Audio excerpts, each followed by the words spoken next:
Welcome! My name is Athena, and I'm an educator here at the Monterey Bay Aquarium. Today, we're going to explore the largest living space on the planet, the deep sea. We are lucky that in the Monterey Bay area, we have an incredible underwater geological feature called the Monterey Canyon. It is a unique canyon that is incredibly deep. How deep, you ask? Imagine walking across a soccer field. Now imagine walking across that distance 37 times, but only now you start at the top of the ocean and walk straight down. That is the depth of the Monterey Canyon. This is what it would look like if we were to drain all the water out of the bay. The main channel twists and turns and eventually ends at an underwater desert-like plain at a depth of 4,000 meters, or 2.5 miles.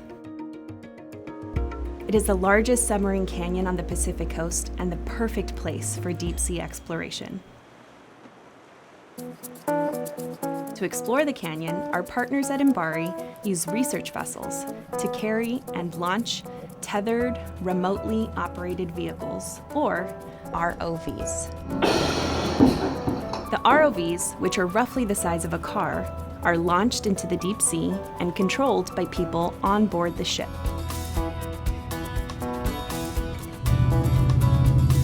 ROVs can take pictures, videos, and collect specimens and samples. Let's take a dive and experience some of the organisms that have been observed in the deep sea.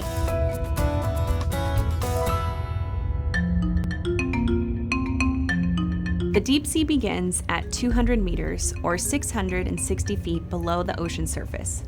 That's like walking the length of 2 soccer fields straight down. This part of the deep sea is known as the midwater. As we descend into the midwater, there's very little sunlight. When our ROV turns on its lights, this is what we see.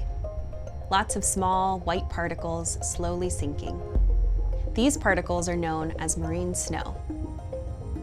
What do you think marine snow is made of? It's actually dead, small marine plants and animals known as plankton, along with mucus and animal poop. And believe it or not, marine snow serves as an important food source in the deep sea. As it sinks down, it carries important nutrients to the depths below.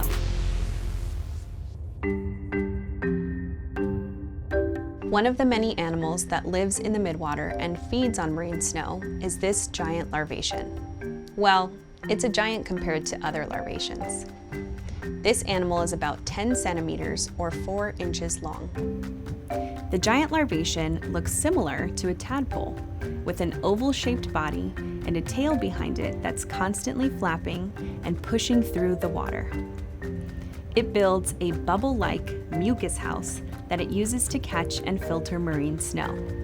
The house surrounds the animal like a balloon. This house structure can be over 1 meter or 3 feet long.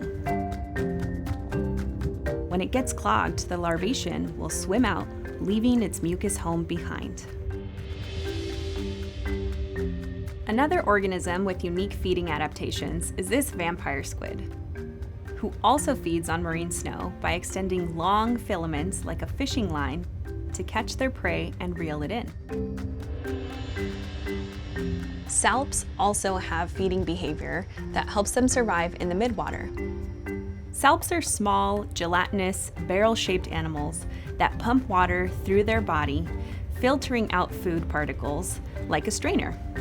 Can you imagine having to eat dinner that way?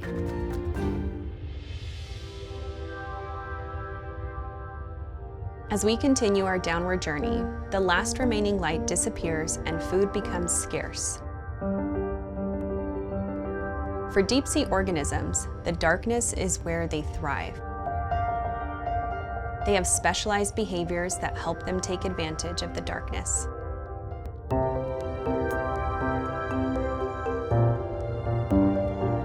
For example, when the sun goes down, some animals in the midwater make a nightly migration, traveling hundreds of meters to shallower water to find food.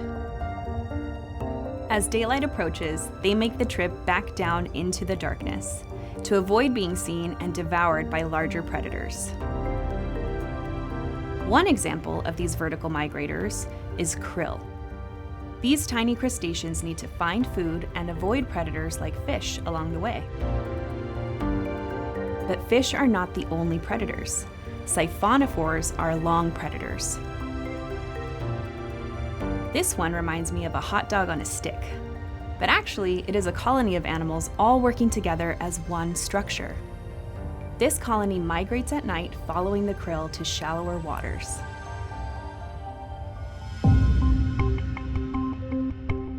In this darkness, some animals bring their lights with them. The ability to make this light is known as bioluminescence. And scientists are learning that the majority of animals in the ocean have this ability or adaptation. Bioluminescence is used to find food, a mate, or as camouflage to avoid detection by predators. The dragonfish has bioluminescent lights along its belly, which act as countershading. For predators like squid, looking up from below, the dragonfish's silhouette blends into the background, making it undetectable. Instead of using its energy for size and speed, this anglerfish invests its energy in bioluminescence. It dangles a lure like bait on a fishing line to attract its prey. The prey is attracted to the lighted lure, mistaking it for food, becoming the meal.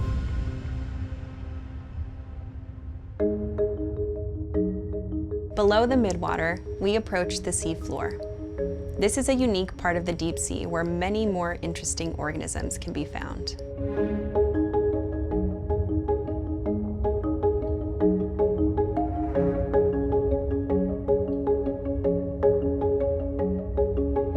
Marine snow continues to fall and settle on the seafloor, which provides a meal to many organisms like this sea pig.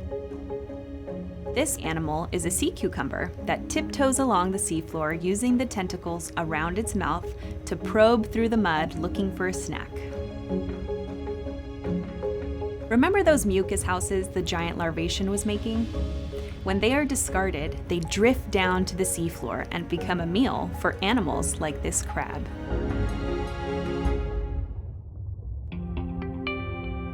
Animals face many dangers in the deep sea.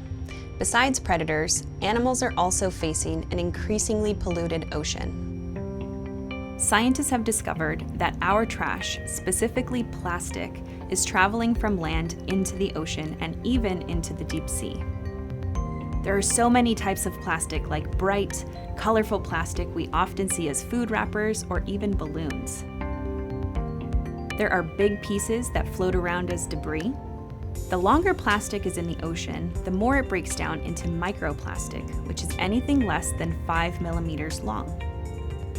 These bits of plastic are abundant throughout the water column and are often mistaken for food and eaten by hungry animals.